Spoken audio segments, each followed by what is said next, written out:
Assalamualaikum warahmatullahi wabarakatuh. Waalaikumsalam warahmatullahi wabarakatuh. Alhamdulillahirabbil alamin. Alhamdulillahilladzi wa kafa wassalatu wassalamu ala nabiyil mustafa wa ala alihi wa ashabihi ala sidqi wal wafa. Asyhadu an la ilaha illallah wahdahu la syarikalah wa asyhadu anna Muhammadan abduhu wa rasuluhu alladzi la nabiyya ba'da amma ba'd. Alhamdulillah, puji syukur hanya milik Allah, salawat salam semoga dilimpah curah kepada Nabi kita, tauladan hidup dan kehidupan kita, uswah dan qudwah kita Nabi Muhammad sallallahu alaihi wasallam. Alhamdulillah Bapak Ibu sekalian, izin Allah di kesempatan Sudah 19. subuh hari ini kita bisa berjumpa kembali. Mohon maaf agak terlambat ya, baru sudah 5.26 nih. Jadi begitu mau nyalain, lampu mati, oh, ternyata tokennya habis.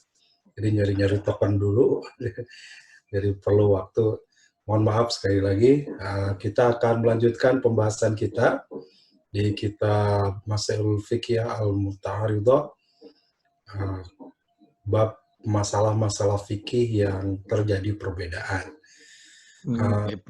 Kita sudah masuk pekan lalu di bacaan doa iftitah, dan sekarang kita akan masuk kepada bacaan ruku. Akan share. Nah ini azkar ruku, ya, azkar itu jamak daripada zikir, ya. Zikir bisa diartikan juga bacaan, bisa diartikan mengingat, ya.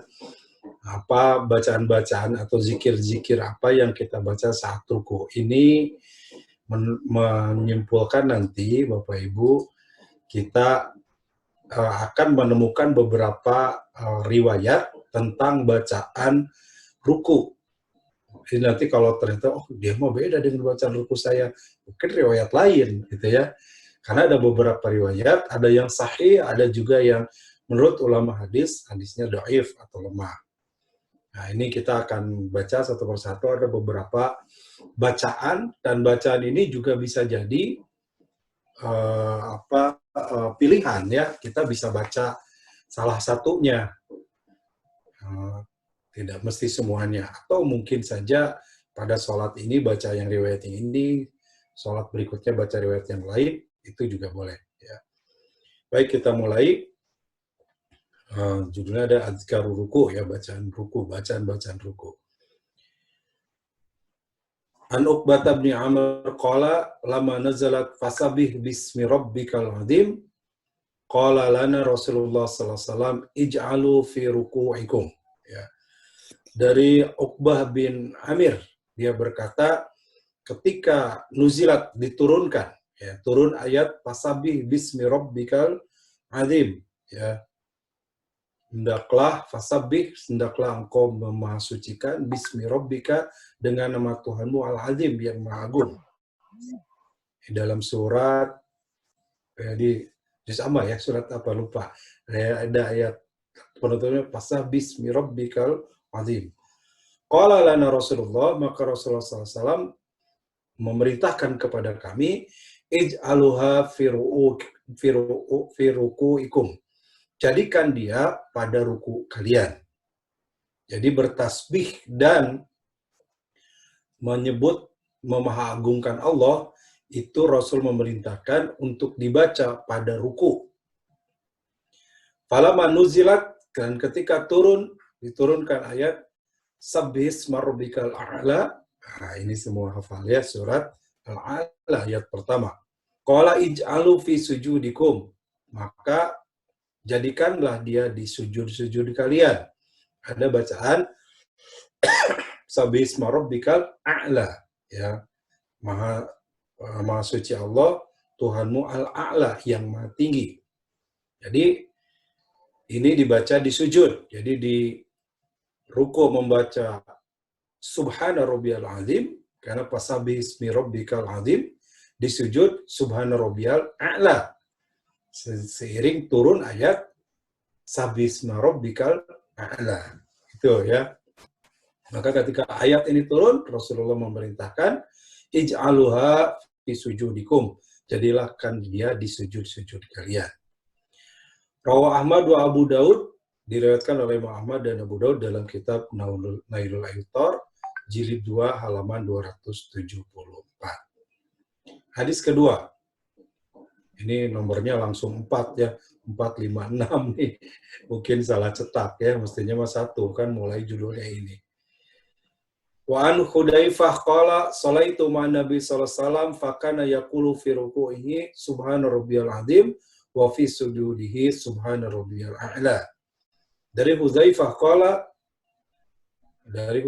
sahabat Hudzaifah dia berkata, salaitu ma'an Nabi. Saya salat beserta Nabi sallallahu alaihi wasallam. Fakana yaqulu, lalu dia membaca fi ruku'ihi, dalam rukunya, subhana rabbiyal azim. Maha suci Allah yang maha agung. Wa fi sujudihi, dan pada sujudnya, subhana rabbiyal a'la. Wa ma marat bihi ayatun rahmatun illa waqafa indaha yas'alu wala ayatun adabun illa ta'udu minha. Dan tidaklah berlalu satu ayat yang merupakan rahmat illa waqafa indaha yas'alu, kecuali berhenti dan meminta. Jadi ketika ini nampaknya titik ya, walaupun ini ada sambungannya begitu. Artinya ini bacaan ruku dan sujud, tapi kemudian ini berbeda lagi ya. Ketika berlalu atau ketika terdengar membaca ayat atau ketika membaca ayat ya berkaitan dengan rahmat Allah.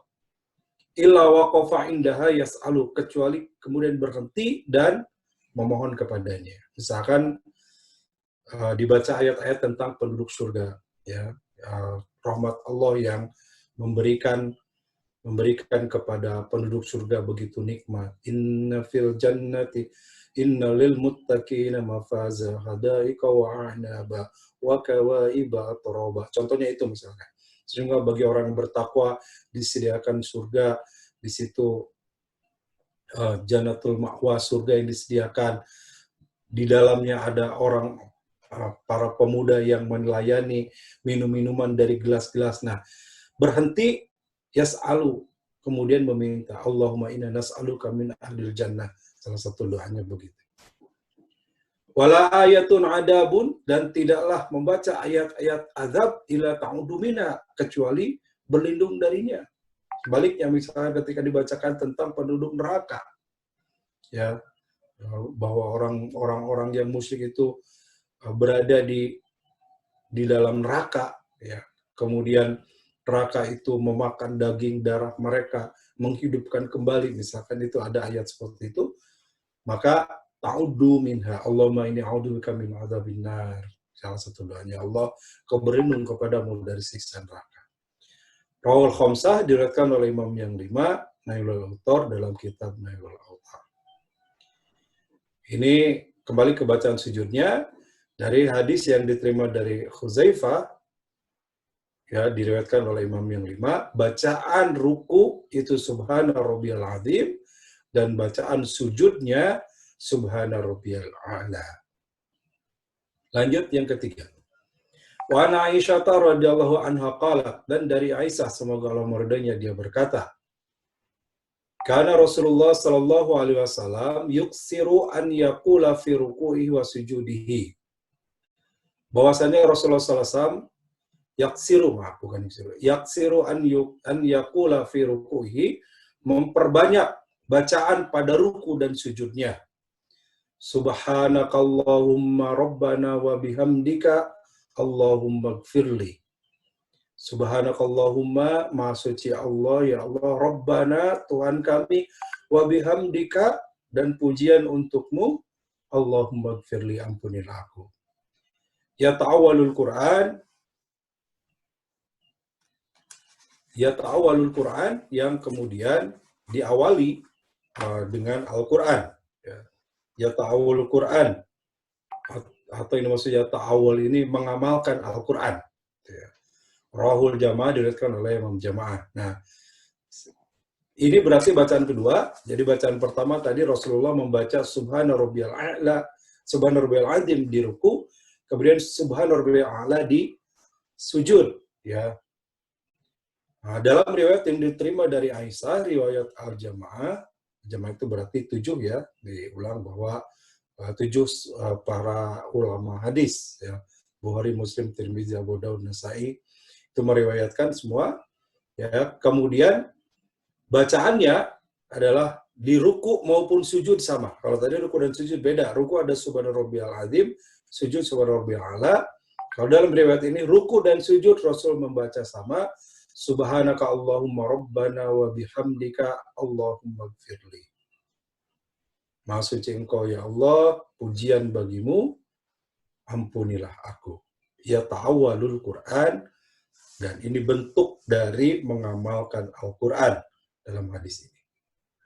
Mana ya ta'awwalul Quran, makna dari ya ta'awwalul Quran, ayat ya'malu biqaulillahi ta'ala, mengamalkan firman Allah Ta'ala, fasabbih bismi rabbik, fasabbih bihamdi rabbika wastaghfir.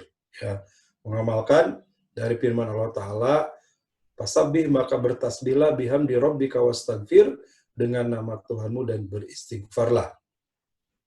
Ya, ini masih dalam satu surat di dalam sama ya. Fasabbih bismi rabbika wastaghfir, maka bertasbihlah serta pujilah Tuhanmu, wastaghfirhu, dan mohon ampunlah kepadanya. Ya, maka mengamalkan ayat ini Rasulullah ketika ruku dan sujud membaca subhanakallahumma rabbana wa bihamdika Allahumma gfirli. Ya. Ini surat surat An-Nasr ya. Fasabbih bismi rabbika wastaghfir innahu kana tawwaba, ya, penutupnya. Nah, mengamalkan ayat itu maka Rasul membaca dalam ruku dan sujudnya subhanakallahumma rabbana wa bihamdika Allahumma gfirli. Ini jenis kedua ya. Kedua, bacaan kedua. Wa an Aisyah anna Rasulullah sallallahu alaihi wasallam kana yaqulu fi ruku'i wa sujudihi. Hadis yang berikutnya.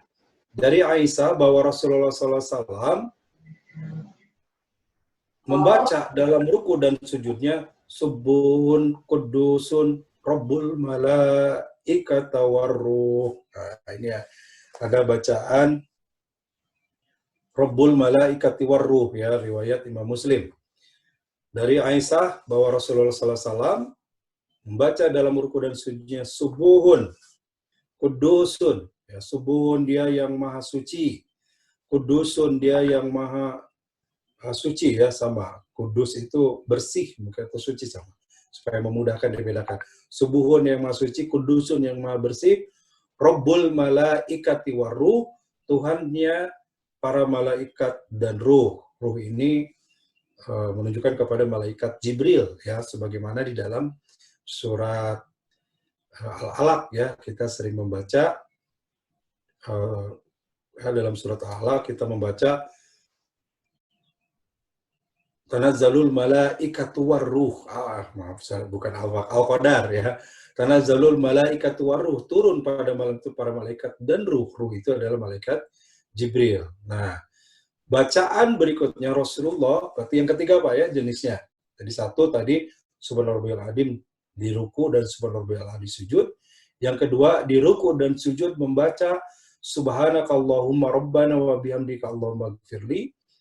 Kemudian yang ketiga di ruku dan sujud membaca subuhun kudusun rabbul malaikati warruh. Ya, ini agak jarang saya kira ya kita dengar ya. Nah, tapi ini ada riwayatnya, riwayat Imam Muslim. Ya. Subuhun maha suci, kudusun maha bersih, Rabbul malaikati warruh, Tuhannya para malaikat dan malaikat Jibril. Nah, ini 3 jenis bacaan.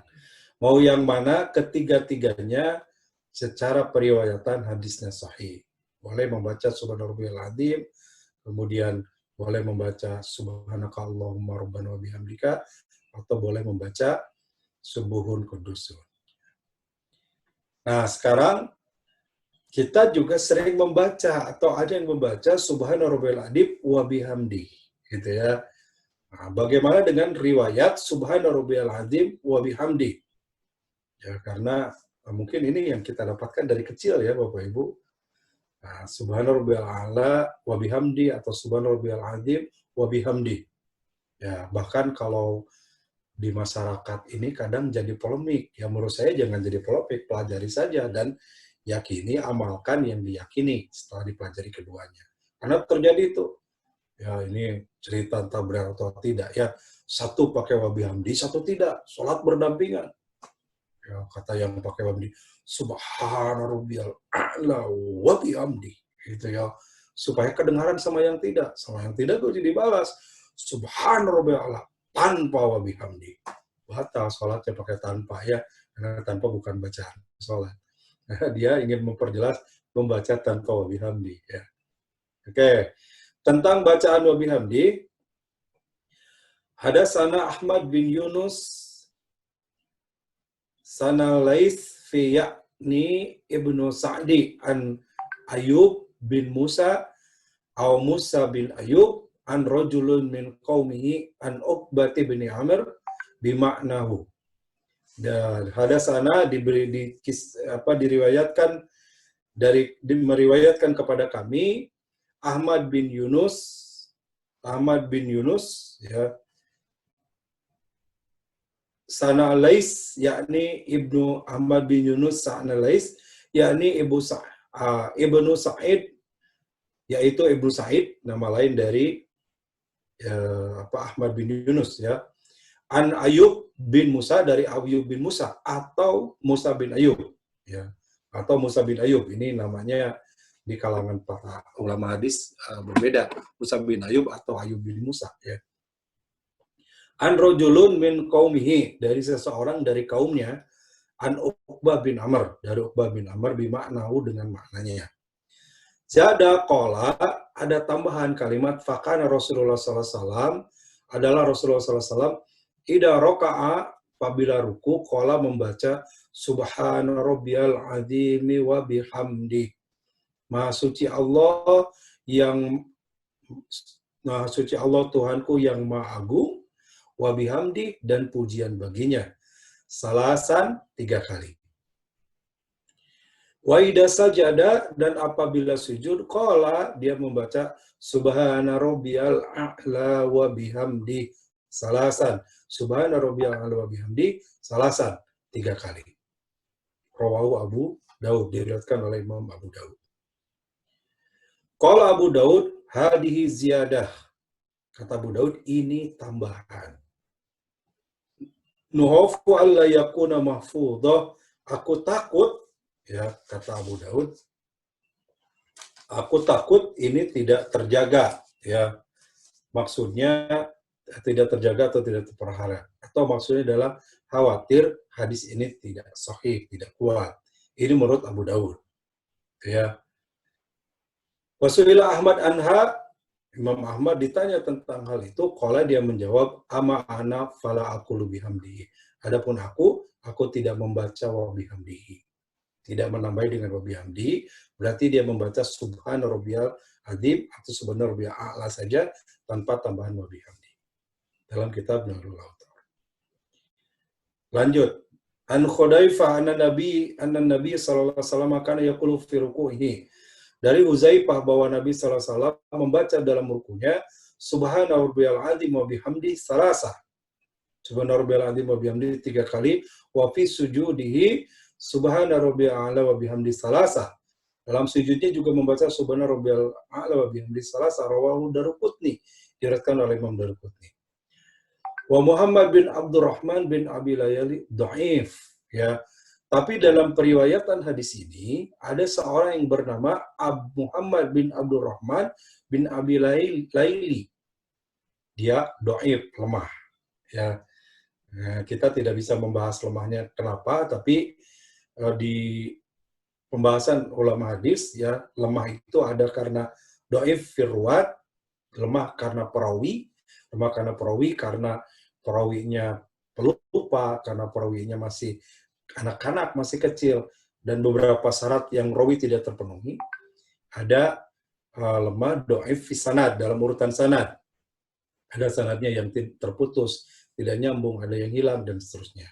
Nah, di sini berarti karena yang disebutkan adalah perawinya Muhammad bin Abdurrahman bin Abi Layli, dhaif, berarti lemah dari sisi periwayatnya, ya rawinya.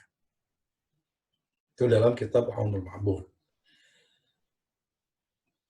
An Abdullah bin Mas'ud qala, dan dari Abdullah bin Mas'ud dia berkata, minas sunnah an yakula rajulun fi rukuhi, berdasarkan sunnah bahwa seseorang ada yang membaca dalam rukunya subhana rabbiyal azim wa bihamdi, membaca subhana rabbiyal azim wa bihamdi, wa fi sujudi subhana rabbiyal a'la wa bihamdi, dalam sujudnya subhana rabbiyal a'la wa bihamdi. Rawahu Daruqutni, diriwayatkan oleh Imam Daruqutni. Wasara bin Ismail an Sya'bi an Masruq an Syara da'in, ya. Kemudian juga Syara bin Ismail dari Sya'bi dari Masruq, darinya bahwa Syara da'if, ya. Syara itu juga lemah. Artinya sanadnya atau periwayatannya lemah. Waqad ankara hadza ziyadah Ibnu Salah wa ghairuhu, juga mengingkari tambahan ini, ada tambahan lebih hamdi seperti Ibnu Salah dan yang lainnya. Nah, sampai sini Bapak Ibu pembahasannya. Maaf ini agak miring ya, jadi lihatnya agak miring-miring. Oke, sebagai kesimpulan ada 3 bacaan ya dalam bacaan ruku. Sekali lagi, 1 membaca Subhana Rabbiyal Azim, kemudian dalam sujudnya Subhana Rabbiyal A'la, itu 1. Yang kedua, ini tadi diriwayatkan oleh Imam Khamsah, yang 5. Kemudian di hadis yang kedua adalah Subhana Rabbiyal Subhanakallahumma Rabbana wa bihamdika Allahumma gfirli, riwayat jamaah. Ini bacaan kedua, baik di ruku maupun di sujud. Bacaan ketiga adalah Subuhun Kudusun Rabbil Malaikati Warruhi. Ini juga di ruku dan di sujud. Adapun bacaan wa bihamdihi, ini perbedaan pendapat. Ya, berdasarkan hadis tadi, ada yang membaca sampai 3 kali, tapi menurut ulama hadis, hadisnya lemah. Ada kelemahan begitu ya. Atau bahkan tidak lemah, hanya kekhawatiran. Abu Daud yang meriwayatkannya, hadi ziyadah nukhafu an la takuna mahfuzah. Aku khawatir tambahan ini tidak sahih, kata beliau. Tapi bisa saja sahih ya. Ini kan kekhawatiran. Ya, sehingga dalam riwayat-riwayat lain yang menambahkan ada beberapa riwayat tetapi hadisnya lemah menurut para ulama hadis. Lemah kenapa? Karena ada beberapa riwayat yang dianggap lemah. Seperti yang di sini adalah Muhammad bin Abdurrahman bin Laili dhaif, kemudian juga Wasara dhaif, ya. Sanadnya juga ada yang lemah ya. Ada di sini ayat bernama Siri, maaf bukan Sara, As-Siri dhaif, As-Siri juga lemah. Nah, sehingga kesimpulannya, ya maaf kalau saya boleh simpulkan, bacaannya ada 3 yang sahih. Bapak Ibu boleh baca mana saja. Termasuk pakai bihamdihi boleh sebenarnya, karena itu ada riwayatnya. Hanya menurut para ulama hadis riwayatnya kurang kuat. Kalau mau yang kuat yang tidak ada pertentangan, berarti bacalah yang tanpa wa bihamdihi, atau baca subhanakallahumma wa bihamdika Allahumma gfirli, atau membaca subuhun kudusun Rabbul Malaikati Warruh. Pakai wa bihamdihi terjadi perbedaan pendapat tentang kesahihannya. Tapi kalaupun membaca ini juga berbeda pendapat. Oh, ini boleh. Ada. Kenapa? Karena doifnya tidak parah begitu ya. Doifnya hanya ditemukan ada seorang yang lemah dari si periwayatan. Tapi bagi mereka yang sangat mutasyadid, hati-hati, ihtiyat, itu tidak mau mengamalkan hadis yang lemah. Sehingga daripada pakai yang lemah, amalkan saja yang sudah pasti sahihnya. Maka dia tidak pakai wa bihamdi. Nah, sehingga dengan begini kita bijak ya. 1 bijak, ada yang pakai wa bihamdi, ada yang tidak, kita hargai. Yang tidak berarti pakai yang ini, yang wa bihamdi yang ini. Ada yang bacaannya beda, kok ini beda subhanaka Allahumma rabbana wa bihamdika Allahumma gfirli, ada riwayatnya yang jamaah. Kok itu beda bacaannya subuhun kudusun Rabbul Malaikati Warruh, ada yang riwayat Imam Muslim. Jadi seperti itulah bacaan yang dicontohkan oleh Rasulullah SAW. Demikian, Pak Dar.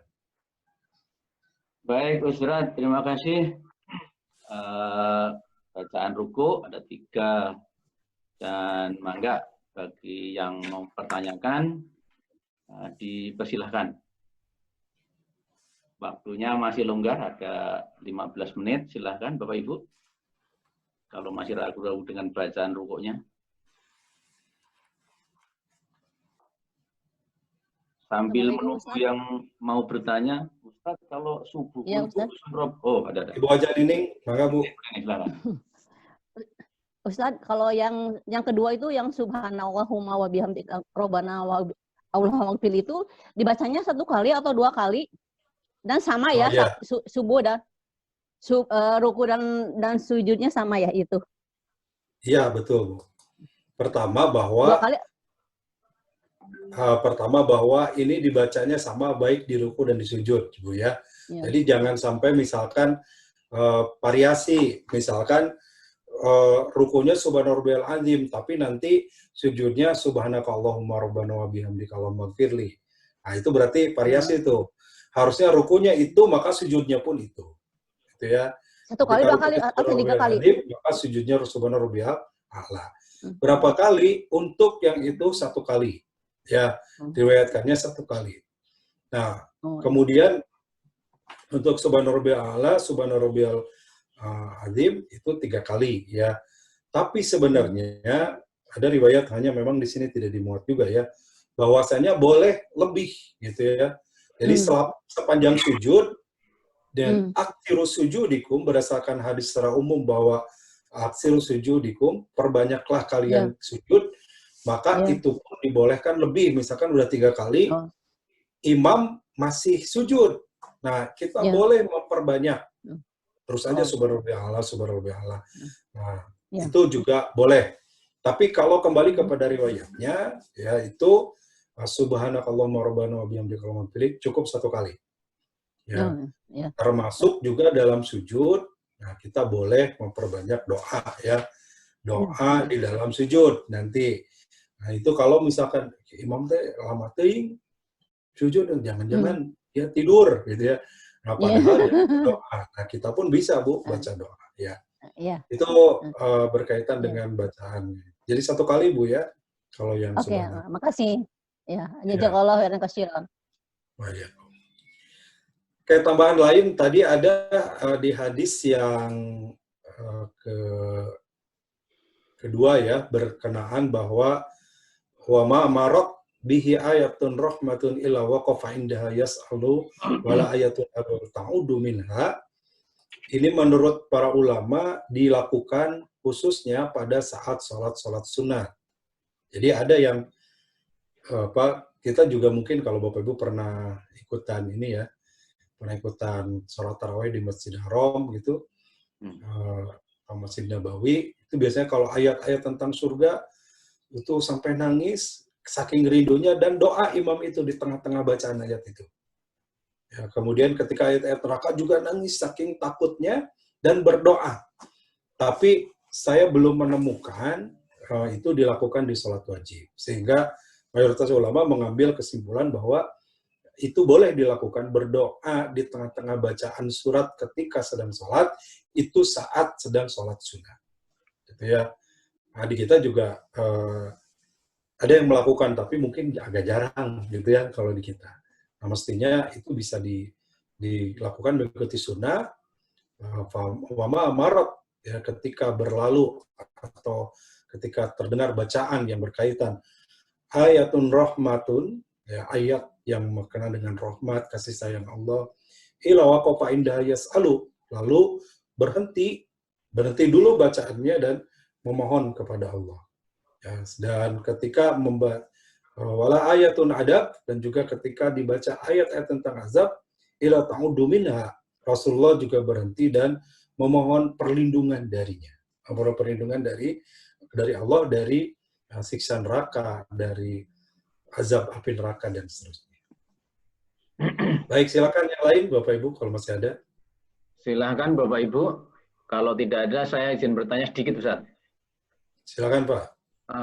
Kalau itu kan apa namanya, kalau bacaan subuhun khusus Rabbuna wa Rabbul Malawati Waru itu dulu kalau masih ingat tuh suka dibaca setelah sholat witir gitu Ustaz. Itu kok mirip ya? Itu apa ada kaitannya? Ya. Nah, ada kaitannya. Kemudian pertanyaan kedua itu mundur sedikit Ustaz. Mundur sedikit waktu doa iftitah yang kemarin itu saya nggak ada kesempatan nanya.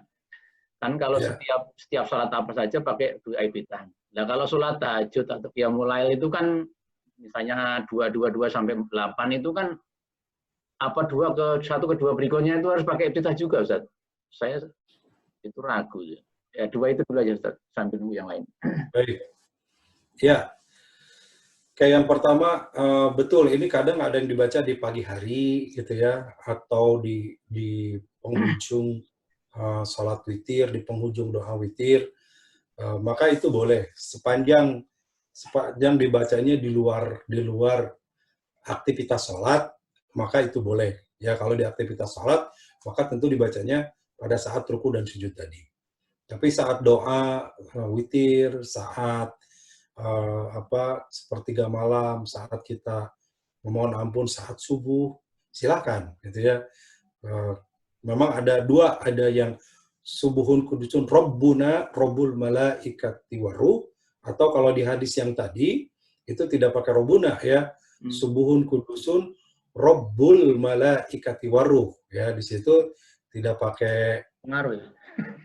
Tidak pakai Rabbuna, tapi langsung Rabbul Malaikati Waruh gitu ya. Nah, kalau mengikuti hadis yang ini ya berarti tidak pakai tambahan Rabbuna ya. Maksudnya kan subuhun kudusun Rabbul Malaikati Waruh. Maaf saya munculkan lagi. Nah, di sini Rabbul Malaikati Waruh. Tapi ada bacaan lain subuhun kudusun Rabbuna Rabbul Malaikati Waruh. Sekali lagi kalau bacaan di luar sholat itu tidak masalah ya. Doa berzikir lebih leluasa, lebih bebas. Tapi dalam bacaan sholat maka sangat dianjurkan benar-benar mengikuti apa yang disebutkan, dibacakan, dicontohkan oleh Rasulullah. Nah, itu yang terbaik begitu ya dari ibadah kita. Di sini subuhun kudusun Rabbul Malaikati Waruh. Yang kedua, doa iftitah. Bacaan iftitah itu secara hukum adalah sunnah. Yang wajib, Fatihah, ya, rukun. Tapi kalau iftitah, sunnah. Orang membaca yang sunnah boleh dilakukan, boleh tidak. Itu pilihan. Tidak membatalkan sholat siapapun yang tidak membaca iftitah. Tapi kalau dia tidak membaca Fatihah, maka sholatnya batal. Rakaat itu tidak termasuk. Begitu.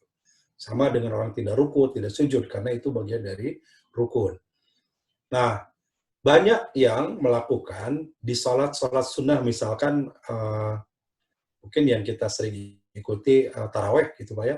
Taraweh itu banyak yang imam-imam cepat, Allahu Akbar, langsung Bismillahirrahmanirrahim, tanpa membaca iftitah. Secara sholat sah. Gitu ya. Nah, pertanyaan pada tadi, apakah kalau kita sholat tahajud, 8 rakaat, misalkan dari rakaat kedua, kemudian berdiri dua rakaat yang kedua sampai 2 rakaat ketiga, apakah itu pakai iftitah lagi atau tidak? Nah, berdasarkan hadis yang kita baca sebelumnya, maka iftitah itu pembuka sholat. Artinya setelah takbiratul ihram, maka membaca iftitah setiap kali kita sholat. Berarti 2 rakaat pertama, berarti 2 rakaat kedua pun iftitah lagi, 2 rakaat ketiga pun iftitah lagi, 2 rakaat keempat iftitah lagi setelah takbiratul ihram. Gitu Pak ya. Adapun yang tidak membaca, ya tidak apa-apa sebenarnya, karena hukumnya sunnah. Tapi dia nggak ngambil yang sunnah. Tapi cuma yang pertama. Ya mestinya yang sunnahnya pun diambil dan dilakukan. Begitu Pak Dar. Oh, siap Ustaz. Mangga Bapak Ibu, bacaan di keseharian kita, kalau masih ada yang ragu. Pak Dar. Oh, mangga Pak Teguh. Assalamualaikum Ustaz. Kalau dalam riwayat sholat malam Rasul itu rukuknya kan panjang ya Ustaz. Ya. Itu kira-kira bacaannya yang dibaca apa ya Ustaz? Khusus untuk rukuk aja. Terima kasih. Ya. Assalamualaikum warahmatullahi wabarakatuh. Assalamualaikum warahmatullahi wabarakatuh. Jadi ada ruku dan sujud itu diperpanjang, Rasul memerintahkan ya. Bacaannya apa? Bacaan ruku dan sujud adalah sama seperti yang diriwayatkan ini. Hanya boleh jadi gitu ya, itu memperpanjang artinya mengulang-ulang, karena boleh diulang-ulang, diperpanjang, diulang-ulang bacaan tasbih dan tahmid kepada Allah. Jadi di kitab ini tidak dibahas ya, karena memang tidak membahas secara detail, kecuali di kitab ini melihat dari sisi perbedaan saja gitu ya. Ada yang bacaan 1, 2, 3, dan ada pakai hamdi tidak. Itu saja pembahasannya. Tapi di kitab lain, kalau detail kita membahas ruku dan sujud, ada memang hadis yang Rasul menyampaikan bahwa perbanyakkan ruku dan sujud. Jadi memperbanyak ruku dan sujud ini dengan bacaan yang ditentukan, yaitu membaca yang di situ memuji dan mentasbihkan Allah, mensucikan Allah dan memuji Allah. Artinya bacaan ruku dan sujud itu adalah yang riwayat tadi, pakai subhanallahumma rabbana wa bihamdika, atau subhanarabbiyal azim, atau subhanarabbiyal a'la. Nah, itu diperbanyak, diulang-ulang. Rasulullah senang gitu dalam hadisnya itu memperbanyak itu dan memerintahkan kepada kita, perbanyaklah memuji Allah, memasukkan Allah di ruku dan sujud kalian. Jadi apa yang dibaca yang 3 riwayat tadi ya, 3 riwayat tadi salah satunya, dan diperbanyak. Karena boleh memperbanyak ruku, bacaan tasbih dan tahmid pada ruku dan sujud. Kalau dulu, tapi saya belum ketemu riwayatnya, dulu itu ada mensyaratkan boleh sampai 11 atau 12. Jadi subhanarabbiyal, belum juga imam masih terus sampai 11 baru berhenti, katanya begitu ya. Ini waktu saya kecil ya, tapi saya belum menemukan juga dalilnya. Mungkin ada ya. Begitu Pak. Masih ada? Kalau tidak cukup ya, silakan, selamat diamalkan. Ini Bu Tuti, mudah-mudahan. Bagaimana tadi? Ya, silakan. Kelihatannya buka suara tadi Bu Tuti. Sepertinya mau. Ibu Tati boleh Bu, kalau mau bertanya. Pak RW, bangga Pak RW. RW. Ya, baik. Assalamualaikum warahmatullahi wabarakatuh. Waalaikumsalam warahmatullahi wabarakatuh. Mau tanya Ustadz, kembali kepada kemarin tentang bacaan Al-Fatihah dalam sholat berjamaah. Iya. Dan dikaitkan dengan bagaimana Rasulullah dulu membacakan suatu wahyu, kan tiap sholat diulang-ulang oleh Rasulullah, kemudian makmum mendengarkan. Sisi lain ada yang mempercayai bahwa setelah amin, baca Al-Fatihah. Sementara imam baca satu surat. Ya. Menurut saya, seperti Ustadz sampaikan kemarin, lebih mudah menghafal itu mendengarkan. Jadi menghafalkan dengan itu Ustadz, daripada menghafalkan sendiri. Nah, tapi memang seperti Ustadz kemarin sampaikan, ada beberapa perbedaan gitu ya. Jadi terbenarkan. Yang saya tanyakan Ustadz, bagaimana Rasulullah dulu mengajarkan kepada para sahabatnya untuk menghafal. Sering ada majelis-majelis gitu, hafalkan gitu. Makasih Ustadz. Assalamualaikum warahmatullahi wabarakatuh. Waalaikumsalam warahmatullahi wabarakatuh. Ya, jadi menghafalkan ya. Jadi dulu itu kita tahu bahwa periwayatan Quran, turunnya Al-Quran, ini berlangsung cukup lama ya, 20 sampai selesai Rasulullah kenabian. 22 tahun, 2 bulan, 22 hari. Selesai kenabian, dari awal Rasul menerima wahyu pertama di Gua Hira di usia 40 tahun, dan wahyu terakhir sebelum Rasul wafat di usia 63 tahun. Sehingga kalau dibulatkan 22 tahun, 2 bulan, 22 hari itu 23 tahun kurang lebih ya. Karena setelah wahyu terakhir turun di surat Al-Maidah ayat ketiga, maka sudah selesai risalah kenabian dan selesai ayat Al-Quran tidak turun lagi. Artinya tidak boleh kemudian ditambah lagi ada ayat lagi turun setelah selesai turun. Nah, pertanyaannya bagaimana dulu Rasulullah mengajarkan? Para sahabat dulu nyaris sulit mencari sahabat yang tidak hafal Quran. Karena ketika Rasulullah menerima wahyu dari malaikat Jibril, Rasul kemudian ajarkan kepada para sahabat mengingat dan menghafalnya. Nah, gitu Pak ya. Sampai ada peristiwa Bi'rul Ma'unah. Bi'rul Ma'unah itu 70 penghafal Quran yang mereka dibantai oleh orang-orang Yahudi. Jadi dianggap kemudian mereka diminta pura-pura minta pengajar Quran, Rasul mengirim, lalu kemudian kemudian mereka dibunuh, sehingga Rasulullah mensyariatkan waktu itu kunut nazilah gitu ya. Nah, kembali kepada menghafal Quran, jadi polanya dulu belum ada seperti zaman sekarang tertulis Qurannya kemudian dibaca dan dihafal, tapi benar-benar bertalaki itu bertemu langsung, Rasul ajarkan dan para sahabat menghafalkannya ya. Walaupun tentu juga tidak semua hafal karena berbeda profesi kesibukan ya. Tapi mayoritas sahabat yang di lingkaran Rasulullah itu mereka hafal. Nah, baru kemudian karena umat Islam makin banyak, makin melebar dan seterusnya, barulah kemudian ada kodifikasi Al-Qur'an ya, ditulis. Sebenarnya penulisan itu sudah juga dilakukan di masa Rasulullah, perintah untuk menulis. Tapi karena alat belum lengkap dan sebagainya, ada yang nulis di kulit pohon, ada yang nulis di tulang. Jadi Quran sudah mulai ditulis. Ya. Nah, yang kita tahu, Quran yang kita kumpulkan, yang kita baca ini dikumpulkan pada masa Khalifah Utsman bin Affan. Maka disebut Mushaf Utsmani, Quran yang kita baca ini. Tapi sebenarnya mulai diperintah zaman Rasul. Ya, Abu Bakar belum mengumpulkan karena Rasul juga belum menjadikan sebuah buku gitu ya.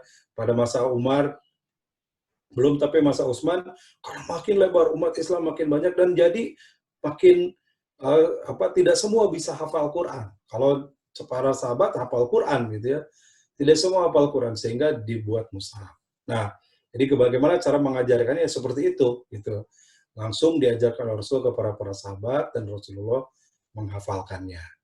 Nah, itu pun ketika sholat gitu ya, dibaca dan para sahabat mendengarkan dari bacaan Rasul itu yang rata-rata yang dibaca yang sudah mereka hafal karena ketika turun langsung diajarkan untuk dihafalkan.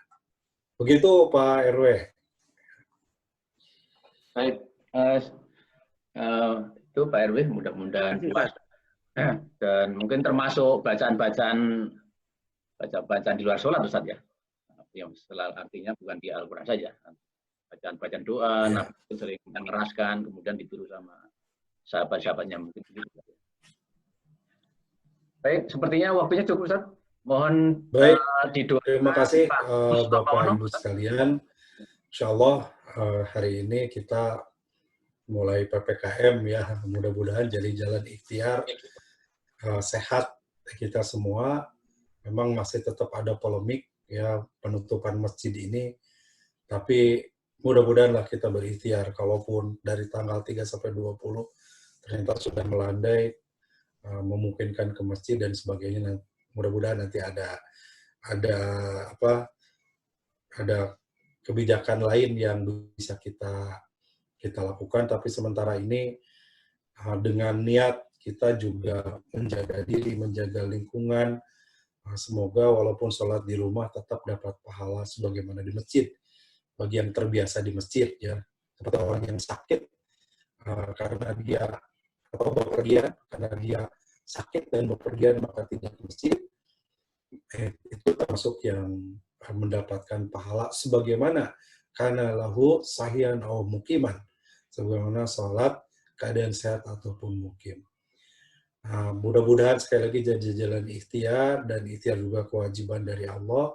Kita berikhtiar bagian dari melaksanakan perintah Allah dan amal soleh ya.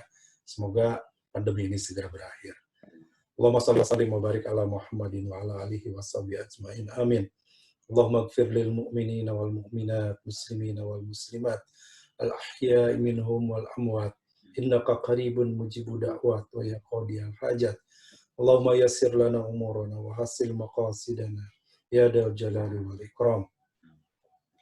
Allahumma anfa'na bima 'allamtana wa 'allimna ma yanfa'una wa zidna ilma. Ya Allah, berikan kepada kami ilmu yang membuat kami semakin mengenal-Mu, ilmu yang membuat kami ibadah benar-benar mengikuti sunnah Rasul-Mu. Ilmu yang bisa menuntun kami selamat dunia wal akhirat, ya Allah. Hindarkan dari ilmu yang salah dan menyesatkan. Jauhkan dari ilmu yang sia-sia tiada berguna, ya Allah. Allahumma ya Allah, hanya kepada Engkau lah kami memohon. Istiqomahkan kami di jalan-Mu, ya Rabb. Mudahkan urusan kami, kabulkan doa dan permohonan kami. Allahumma inna na'udzubika minal barasi wal judami wal jununi wa sayyil asqam. Ya Allah, lindungi diri kami, keluarga kami, anak keturunan kami dari wabah, penyakit, bala, fitnah, wal musibah, ya Allah. Angkat wabah ini dari diri-diri kami, dari keluarga kami, dari kaum muslimin dimanapun berada. Jauhkan dari negeri kami, ya Allah. Sembuhkan siapapun yang Kau uji sakit. Sehatkan siapapun yang sedang sakit, ya Allah. Angkat wabah ini, gantikan dengan karunia-Mu yang banyak. Dengan karunia-Mu yang besar, ya Allah. Dengan hikmah yang banyak, ya Allah. Allahumma rabbana taqabbal minna innaka antas samiul alim wa tub alaina innaka antat tawwabur rahim. Rabbana atina fid dunya hasanah wa fil akhirati hasanah wa qina adzabannar. Subhana rabbika rabbil izzati amma yasifun. Wassalamun alal mursalin walhamdulillahi rabbil alamin. Terima kasih dan mohon maaf. Assalamualaikum warahmatullahi wabarakatuh. Assalamualaikum warahmatullahi wabarakatuh. Kita teruskan alhamdulillah bersama dan doa kafaratul majelis bersama-sama. Alhamdulillahirabbil alamin. Subhanakallahumma wa bihamdika asyhadu an la ilaha illa anta astaghfiruka wa atubu ilaik. Assalamualaikum warahmatullahi wabarakatuh. Assalamualaikum warahmatullahi wabarakatuh.